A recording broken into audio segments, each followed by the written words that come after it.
హరి ఓం. పరుడై ఈశ్వరుడై మహామహిముడై ప్రాదుర్భవ సంహరణ క్రీడనుడై త్రిశక్తియుతుడై అంతర్గత జ్యోతి అయి పరమేష్ఠి ప్రముఖామరాధిపులకున్ ప్రాపింపరాకుండు దుస్తరమర్గంబున తెజరిల్లు హరికిన్ తత్వార్థినై మ్రొక్కెదన్. ఏ విభువందనర్చనములే విభుచింతయునమకీర్తనంబే విభులీలద్భుతములెంవని సంశ్రవణంబుసేయ దోషావలి బాసి లోకము శుభాయత వృత్తి జలంగునండ్రునేనా విభునాశ్రయించదఘౌఘ నివర్తను భద్రకీర్తనున్. ఏ పరమేశు పాదయుగమెప్పుడు కోరి భజించినర్పరుల్ లోపలి బుద్ధిలో ఉభయలోకములందల శక్తి బాసియే తాపములేక బ్రహ్మగతి దారు జరింతురు జితశ్రములై చరింతురు ఆ పరమేశు మృఖ్యదఘౌఘ నివర్తను భద్రకీర్తను. తపములు చేసి అయిన మరి దానములెన్నియు చేసి అయిన ఏ జపములు చేసి అయిన ఫల సంచయమెంవని జర్పకున్న హేయ పదములై దురంత విపదంచిత రీతి గనుపుచుండు అయ్య పరిమితున్ భజింతు అఘౌఘ నివర్తను భద్రకీర్తను. తపముల్ చేసిననో మనోనీతినో దానవ్రత ప్రీతి నో జపమంత్రంబులనో శృతి స్మృతులనో సద్భక్తినో ఎట్లు లబ్ధపదుండౌనని బ్రహ్మరుద్రముఖురుల్ భావింతురంవాని అయ్యపవర్గాధిపుడాత్మమూర్తి సులభుండౌగా కనకెప్పుడున్. అణువో కాక కడున్ మహావిభవుడో యచ్ఛిన్నుడో ఛిన్నుడో గుణియో నిర్గణుడో యటంచు విబుధుల్ కుంఠీభవత్తత్వమర్గణులై ఏ విభు పద పద్మ భజనోత్కర్షంబులన్ తత్వనీక్షణముంజెసెదరు అట్టి విష్ణు పరమున్ సర్వాత్మ సేవించెదం. యస్మాద్భిభేమ్యం అహమపి ద్విపరార్ధదిష్ణ్యమధ్యాసితః సకలలోక నమస్కృతం యత్ తెపేతపో బహుశవో ఉరురుత్సమానః తస్మై నమో భగవతే అధిమఖాయ తుభ్యం. తిర్యన్మనుష్య విబుధాదిషు జీవయోనిష్వాత్మేచ్ఛయాత్మకృతసేతుపరీప్సయాయ రేమే నిరస్తరతిరప్యవరుద్ధదేహః తస్మై నమో భగవతే పురుషోత్తమాయ అంటూ విదురుడికి మైత్రేయ మహర్షి బ్రహ్మగారు చేస్తూ ఉండేటువంటి పరమాత్మ యొక్క స్తుతికి సంబంధించినటువంటి అనేక రకాలైనటువంటి పరమాత్మ యొక్క గుణాలని పరమాత్మ యొక్క ఆ మూమెంట్స్కి సంబంధించినటువంటి విశేషాలని ఆయన చెప్తూ ఉన్నాడయ్యా అని చెప్పి సుఖబ్రహ్మ పరీక్షణ్ మహారాజుకి వివరించినటువంటి విశేషాన్ని చూస్తూ ఉన్నాం. ఏం జరిగింది అంటే కాలం అనేటువంటిది చాలా బలవత్తరమైనటువంటిది. కాలానికి ఎవరైనా సరే లొంగిపోవలసి వస్తుంది. అటువంటి కాలం యొక్క ప్రభావాన్ని తప్పించుకోవాలి అంటే ఏం చెయ్యాలి అనేటువంటి విషయాన్ని బ్రహ్మదేవుడు చెప్తూ, నేను స్వామి ఈ కాలం యొక్క ప్రభావం నుంచి దాని యొక్క ఇంపాక్ట్ నుంచి తప్పించుకోవాలి అంటే నేను తపో బహుశవః అని చాలా తపస్సు చేశాను. చాలా అనేక రకాలైనటువంటి శవములను కూడా నేను చేశాను. ఎందుకు చేశాను అంటే కాలం నీలో నుంచి వస్తుంది కాబట్టి కాలము మాయలోంచి త్రిగుణాలు అనేటువంటి వచ్చి సృష్టి అంతటినీ చేస్తూ ఉన్నది. కాబట్టి ఇటువంటి మాయ నుంచి నేను తప్పించుకోవాలి అంటే నేను చెయ్యవలసినటువంటిది ఒకటి తపస్సు, రెండవది యజ్ఞ హోమాదులు. ఇవి చేశాను. నేను చేసినా సరే నేను ఉండేటువంటి స్థితి ఏమిటి అంటే సర్వలోక నమస్కృతం, అన్ని లోకాలలో ఉండేటువంటి లోకోహో జనులందరూ కూడా నమస్కారం చేసేటువంటి మహోత్తమమైనటువంటి సత్యలోకంలో నేనున్నా. నాకు యస్మాత్ బిభేమ్యా భయం కలుగుతూ ఉన్నది. ఎందుకు భయం? బిభేమి, నేను భయపడుతూ ఉన్నాను. ఎందుకంటే ఈ కాలం ఉంది చూసావా, ఈ కాలానికి లొంగనటువంటి వాడు, భయపడనటువంటి వాడు ఎవరూ ఉండరు. నా స్టేట్ ఏమైనా సరే, నా స్థితి ఏమైనా సరే, నాకు ఇక్కడ కాలం యొక్క అనంతమైనటువంటి కాలస్వరూపం, కాలం ఇక్కడ జరుగుతూ ఉన్నా సరే, ఆ కాలం అయిపోయిన వెంటనే నేను కూడా వెళ్ళిపోవలసినటువంటి పరిస్థితి ఏర్పడుతూ ఉంటుంది. అది సాధారణమైనటువంటి జీవుల దగ్గర నుంచి నా వరకు కూడా ఇది కాలం అనేటువంటి దానికి లొంగవలసి వచ్చినటువంటిది అని చెప్పి ఒక పరమ అద్భుతమైనటువంటి, ఒక తప్పించుకోలేనటువంటి భగవంతుడి యొక్క శక్తిని ఆయన బ్రహ్మదేవుడు గుర్తు చేస్తూ తస్మై నమో భగవతే అధిమఖాయ తుభ్యం, అన్ని యజ్ఞాలకి కూడా అధిష్టాన దేవత అయినటువంటి నీకు నమస్కారము అని చెప్పి నమస్కారం చేశాడయ్యా. అది అయిన తరువాత భగవంతుడి యొక్క మరొక విశేషాన్ని ఈ విధంగా బ్రహ్మదేవుడు ఆయన ప్రార్థన చేస్తూ ఉన్నాడు. తిరియన్ మనుష్య విబుధాదిషు జీవయోనిష్వాత్మేచ్ఛయాత్మకృత సేతు పరిప్స్యయాయ రేమే నిరస్తరతిరప్యవరుద్ధదేహ తస్మై నమో భగవతే పురుషోత్తమాయ. తరువాత భగవంతుడు, స్వామి నీకు ఏ విధమైనటువంటి విషయముల యొక్క సుఖములందు నీకు ఏ విధమైనటువంటి ఆసక్తి లేదు. ఇది అనుభవించాలి, అది అనుభవించాలి, దాన్ని ఇలా ఎంజాయ్ చేయాలి, దీన్ని నేను తీసేసుకోవాలి, ఇదంతా నాది అనేటువంటి లోభ మోహ మద మాశ్చర్య స్వరూపాలు సంబంధించినటువంటి అవి ఏవీ కూడా నీకు లేవు. ఆ తరువాత సృష్టిలో నీవు సృష్టించేటువంటి సృష్టిలో ఉండేటువంటి మహత్తరమైనటువంటి అందాలు కానీ, ఆనందాలు కానీ, ప్రభావాలు కానీ, మోహపరిచేటువంటి వాటి మీద నీకు ఏ విధమైనటువంటి ఆసక్తి లేదు. కానీ నీవు సృష్టించినటువంటి ఈ పశువులు, పక్షులు, మనుష్యులు, పండితులు, రకరకాలైనటువంటి జీవయోనులలో నుంచి పుట్టినటువంటి వాళ్ళ శరీరాలన్నిటినీ కూడా నువ్వు పుట్టిస్తూ ఉన్నావు. నువ్వు వాళ్ళన్నిటిలోనూ కూడా నువ్వు ఉన్నావయ్యా. నీవు వీటిలన్నిటిలోనూ ఉన్నావు.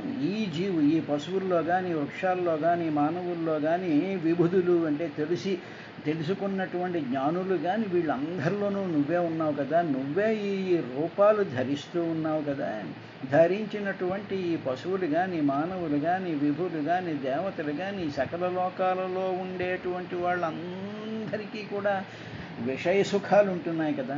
ఈ విషయ సుఖాలు ఎక్కడి నుంచి వచ్చే వాటికి? నీకైతే ఏమీ లేవు. నువ్వే ఇన్ని రూపాలు ధరించావు. నీకు ఏ విధమైనటువంటి ఇచ్ఛ లేదు, కోరిక లేదు, ఆసక్తి లేదు. అసలు you just don't care anything.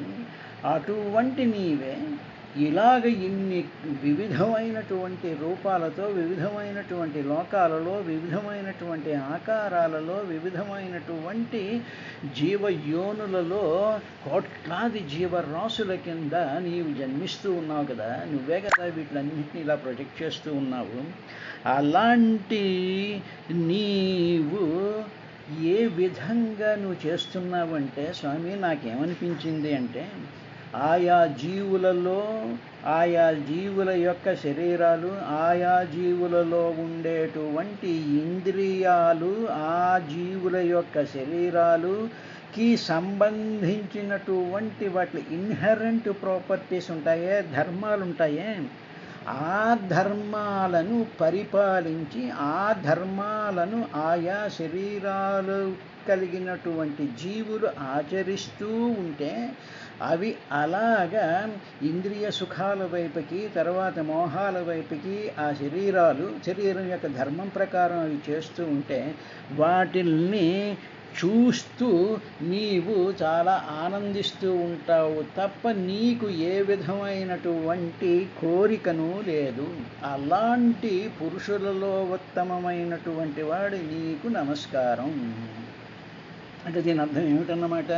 ఉదాహరణకి తల్లి ఉందనుకోండి, తల్లి ఏదో మంచి పదార్థాలు తయారు చేసిన తర్వాత తల్లికి వాటి మీద ఏమీ ఆసక్తి ఉండదు. ఇవి తినాలి, వీటిని ఎంజాయ్ చేయాలి, ఇవే నాకే కావాలి, ఇది నేను ఎవరికీ పట్టకూడదు, నేనే ఉంచేసుకోవాలి, దీని నుంచి నేనే బలం తెచ్చేసుకోవాలి అనేటువంటి ఆసక్తి ఏమీ ఉండదు.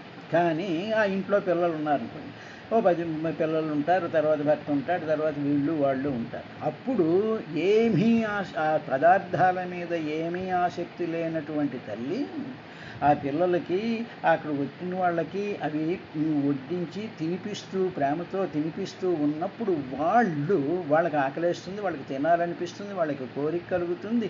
ఇవన్నీ ఆయా పిల్లల యొక్క శరీర ధర్మాలని బట్టి, అక్కడ ఉండేటువంటి అతిథుల యొక్క ధర్మాలను బట్టి, వాళ్ళ ఆకలిని బట్టి ఆ ధర్మాలు ఉన్నాయి. ఆ శరీరగతమైనటువంటి ధర్మాలు, మనోగతమైనటువంటి ధర్మాల ప్రకారం వాళ్ళు అవి తింటూ ఉంటారు.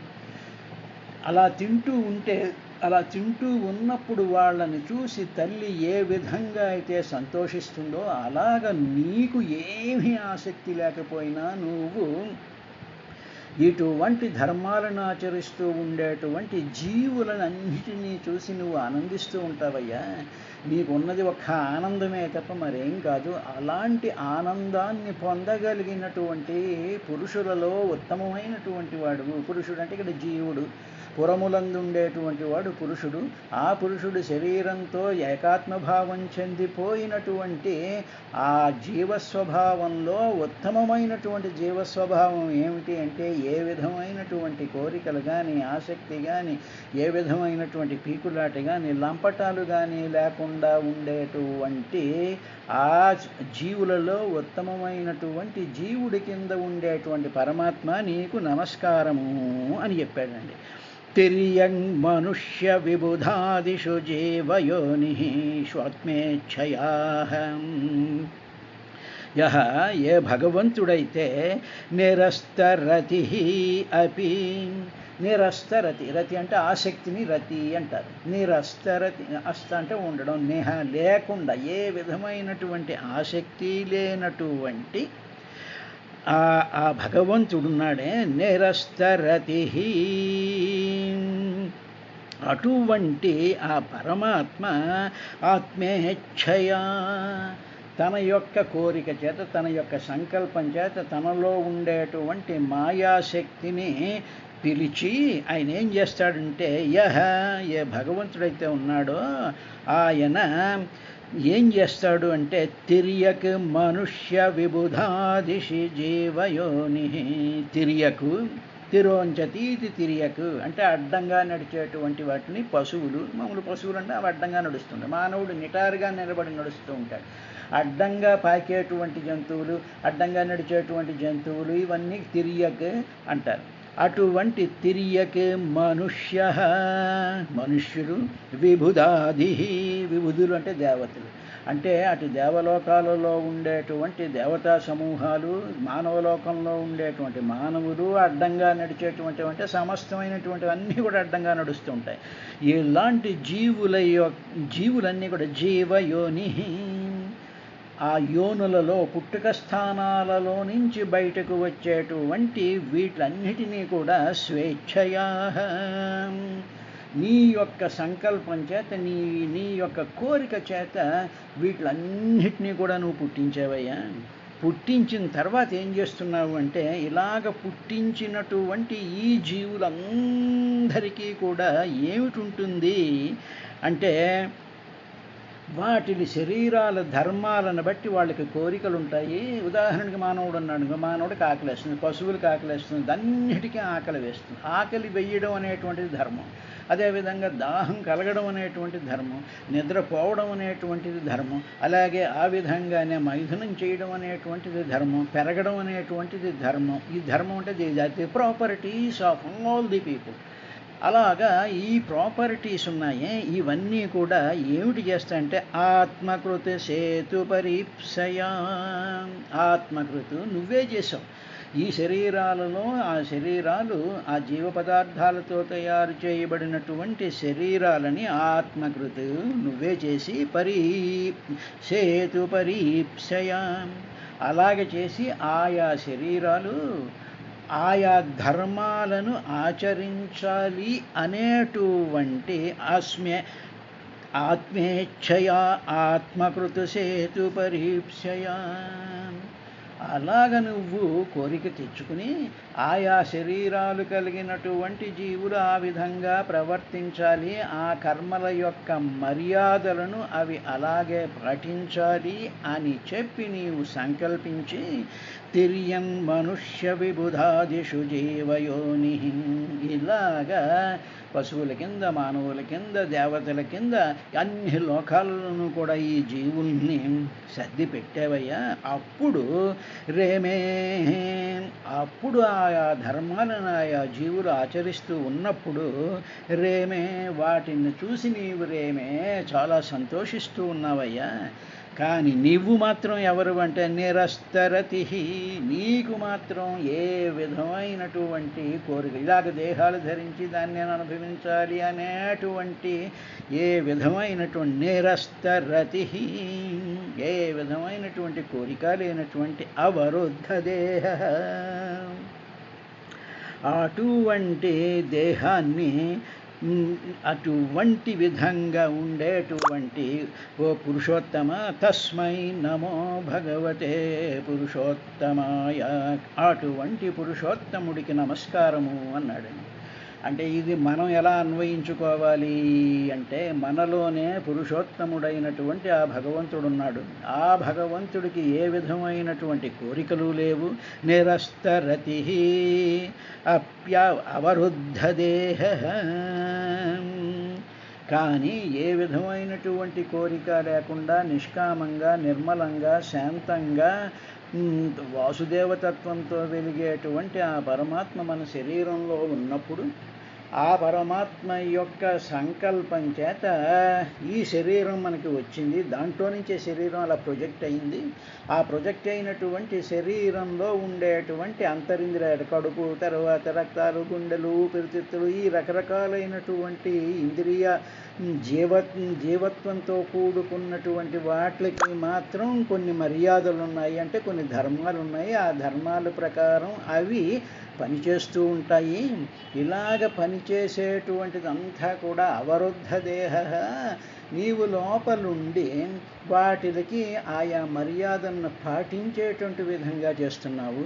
కాబట్టి ఇప్పుడు ఆ దేహమే నేను అనుకుని నాకు ఆ జ్ఞానం కలిగినప్పుడు ఓహో నేను ఏ విధంగా ఉండాలి అంటే నిరస్తరతి, నా శరీరం ధర్మం అలా ఉన్నా సరే దాని మీద నాకు ఏ విధమైనటువంటి ఆసక్తి లేకుండా దీని ఇంకా కనిపించేటువంటి ప్రకృతిలో కనిపించేటువంటి ప్రతిదీ కూడా నేను అనుభవించేయాలి, ఆ కోరిక తీరిపోవాలి, నాకు సుఖం కలగాలి అనేటువంటి దాని నుంచి నీవు బయటపడి అవరుద్ధ దేహ నిరస్తరతి, ఏ విధమైనటువంటి కోరికలు లేనటువంటి పురుషోత్తముడైనటువంటి నిన్ను నేను ధ్యానం చేయాలి అనేటువంటి ఆ సాధనకి సంబంధించినటువంటి మార్గాన్ని భాగవతం ఈ శ్లోకంలో చెప్పింది. కాబట్టి బ్రహ్మదేవుడు ఆ స్తోత్రం చేస్తున్నాడు అంటే దానిని మనం ఆ విధంగా అన్వయించుకుంటూ మన శరీరం చేయవలసినటువంటి ధర్మాన్ని మినిమం రేంజ్లో పాటిస్తూ ఆకలిస్తూ తినడం, అంతేగాని తినడం కోసం బతకడం కాదు, బతకడం కోసం తినడం అనేటువంటిది పెట్టుకోవాలి. ఆశలు పెంచుకోకూడదు. ఎందుకంటే ఆశను చెనత్తి బలవాన్ కాల అనిమిషేయ చెనత్తి అన్నాడుగా. ఆ కాలం ఏం చేస్తుందంటే కొట్టి పారేస్తుంది, తెగగొట్టి పారేసేస్తూ ఉంటుంది. కాబట్టి ఆ కాలాన్ని కూడా ఆయనలోనే ఉన్నాడు. ఆసక్తి లేనటువంటిది ఉండాలి అని చెప్పి నిర్లేపంగా నిర్మలత్వంతో శాంతంతో అధిష్టానమైనటువంటి ఆయనని ధ్యానం చెయ్యాలి. అలాగ ధ్యానం చేయడానికి వీలుగా ఆయన పురుషోత్తమ స్వరూపంలో మానవుల యొక్క హృదయంలో ఉన్నాడు అనేటువంటి విషయాన్ని గ్రహించాలి అని చెప్పి భాగవతంలో బ్రహ్మదేవుడు మనకి చెప్తూ అది పరమాత్మ రూపంగా ఆయన స్తోత్రం చేశాడు. తరువాత యో అవిద్యయానుపహసితోపి దశార్ధవృత్యా నిద్రామువాహ జఠరీకృతలోకయాత్రః అంతర్జలే కశిపుస్పర్శానుకూలాం భీమోర్మిమాలిని జనస్య సుఖం వివృణ్మన్. ఓ పరమాత్మ, ప్రళయకాలం వచ్చేసిందయ్యా. ప్రళయకాలం వచ్చేసేపటికి నీవు సృష్టించినటువంటి, నీ కోరికతో సృష్టించినటువంటి సకల మర్యాదలను పాటించేటువంటి జీవులందరూ కూడా ఎక్కడికి వెళ్ళిపోతారు అంటే అప్పుడు వాళ్ళందరూ కూడా నీ ఉదరంలోకి వెళ్ళిపోతారు, నీ కడుపులోకి వెళ్ళిపోతారు. అలాగే వెళ్ళిపోయినటువంటి స్థితిలో నీకు మాత్రం దశ అర్ధవృత్యా, వృత్య అంటే పనులు అని అర్థం. 10లో అర్ధ అంటే 5 రకాలైనటువంటి వాటిలతో మానవులందరూ బాధపడుతూ ఉంటారు, జీవులందరూ బాధపడుతూ ఉంటారు. అవి ఏమిటంటే అవిద్య, అస్మిత, రాగం, ద్వేషం, అభినివేశం అంటే మరణం అనేటువంటి దాని యొక్క భయం ఉంటుంది. తర్వాత రాగం ఉంటుంది, ద్వేషం ఉంటుంది, ఇది ఇష్టం లేదు అనుకుంటూ ఉంటారు. అసితము అంటే ఏదో రకమైనటువంటి లోభాలు, మోహాలు వీటితో పడిపోతూ ఉంటారు. అవిద్య, జ్ఞానం లేనటువంటి ఉంటారు. ఇటువంటి 5 రకాలైనటువంటి గుణాలు ఈ శరీరాలు కలిగినటువంటి మానవులకు ఉంటాయి. ఇప్పుడు ప్రళయకాలం వచ్చేసింది, అప్పుడు మరణ భయం వచ్చేస్తుంది. అలాంటి పరిస్థితిలో నీకు మాత్రం ఈ గుణాలు ఏమీ లేవు. ఈ దశార్ధవృత్యాహ అనేటువంటి ఈ గుణాలు మాత్రం నీకు ఏమీ లేవు, అవి నిన్నేమీ చెయ్యవు. కానీ అటువంటి దశ అర్ధవృత్యాహ ఆ 5 ఉన్నాయే, అవి ఈ సకల లోకల ప్రాణులకి కూడా ఉంటాయి. అందువల్ల వాళ్ళు భయపడతారేమో అని చెప్పి నీవు ప్రళయకాలంలో బ్రహ్మాండమైనటువంటి గాలులు, ప్రళయకాలంలో ఉండేటువంటి అగ్నులు, ఇటువంటి భయంకరమైనటువంటి స్థితిలో వీళ్ళందరినీ కూడా సుఖంగా నిద్రపోవాలి అనేటువంటి దయార్ద్ర హృదయంతో నువ్వేం చేస్తావు అంటే వాళ్ళందరినీ కూడా నీ కడుపులో పెట్టుకుని దాచుకుంటావయ్యా. అందుకనే తల్లి పిల్లల్ని కడుపులో పెట్టి దాచుకుంటుంది అంటాను చూసారా. అంటే భగవంతుడు ఇక్కడ మాతృస్వరూపం కింద, అందరినీ రక్షించేటువంటి స్వరూపం కింద, తనకు కోరికలు లేకుండా, తనకు ఏ విధమైనటువంటి మాయా, మోహం, అసితం, రాగం, ద్వేషం, తర్వాత భయము లేకుండా ఉండేటువంటి విధంగా భగవంతుడు ప్రళయకాలంలో అప్పుడు ఆయన వాళ్ళందరినీ, స్వామి నువ్వు వాళ్ళందరినీ కూడా అన్ని లోకాలలో ఉండేటువంటి జీవులందరినీ కూడా నువ్వు కడుపులో పెట్టేసేసుకుని హాయిగా ఆ ప్రళయ జలాలలో ఏం చేస్తున్నావంటే నీవు మెత్తనైనటువంటి స్పర్శ కలిగినటువంటి ఆ శేషుడి మీద యోగ నిద్రారతుడివై ఉన్నావయ్యా. అంటే ప్రళయకాలంలో భగవంతుడు ఏమి చేస్తాడు అనేటువంటి ఆ మహత్తరమైనటువంటి దృశ్యాన్ని బ్రహ్మదేవుడికి ఆయన అనుగ్రహించాడు. అప్పుడు బ్రహ్మదేవుడు చూసినటువంటిది ఏమిటి అంటే శేషశయనుడి మీద నిమీలిత నేత్రుడైనటువంటి శ్రీమన్నారాయణుడు సకలమైన అన్ని లోకాలలో ఉండేటువంటి జీవులందరికీ కూడా భయాన్ని, మోహాన్ని అన్నిటినీ పోగొట్టి తన కడుపులో భద్రంగా దాచుకుని ఈ లోపల ఆ సముద్ర జలాలన్నీ కూడా భయంకరమైనటువంటి గాలుల చేత వీచబడుతూ అగ్నులన్నీ కూడా మెరిసిపోతూ ఉంటే ఆ అలల యొక్క తాకిడి భయానికి ఈ జీవుల్ని రక్షిస్తూ ఆయన వాళ్ళందరినీ కూడా తన కడుపులో పెట్టుకుని హాయిగా నిద్రపోతూ ఉండేటువంటి ఆ పరమాత్మకు నేను నమస్కారం చేస్తున్నాను అని చెప్పి బ్రహ్మదేవుడు ఆ పురుషోత్తముడైనటువంటి ఆ శ్రీమన్నారాయణ్ణి చేస్తూ యో అవిద్యయాను అపహతోపి దశార్ధవృత్యా నిద్రామువాహ జఠరీకృతలోకయాత్రః జఠరీకృతం అంటే నీ కడుపులో అని అర్థం.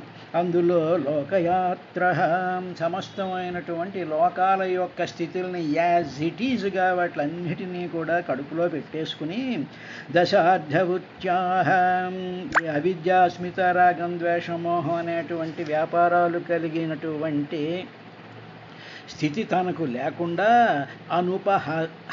అనుపహత అపి వాటిల చేత కొట్టబడనటువంటి వాడయి తాను భీమ ఊర్మిమాలిని భయంకరమైనటువంటి తరంగాల యొక్క తాకిడి చేత ఈ జనులందరూ జనస్య అలాగ వాటి భయం కలిగించేటువంటి విధంగా ఉండేటువంటి ప్రళయకాలం నుంచి జనస్య ఈ జనులందరికీ కూడా సుఖం వివృణ్వన్ వాళ్ళందరికీ సుఖం కలిగించడం కోసమని చెప్పి ఆయన వాళ్ళందరినీ కూడా జఠరీకృత లోకయాత్ర వాళ్ళందరినీ కడుపులో పెట్టుకు దాచుకుని హాయిగా అహికశిపు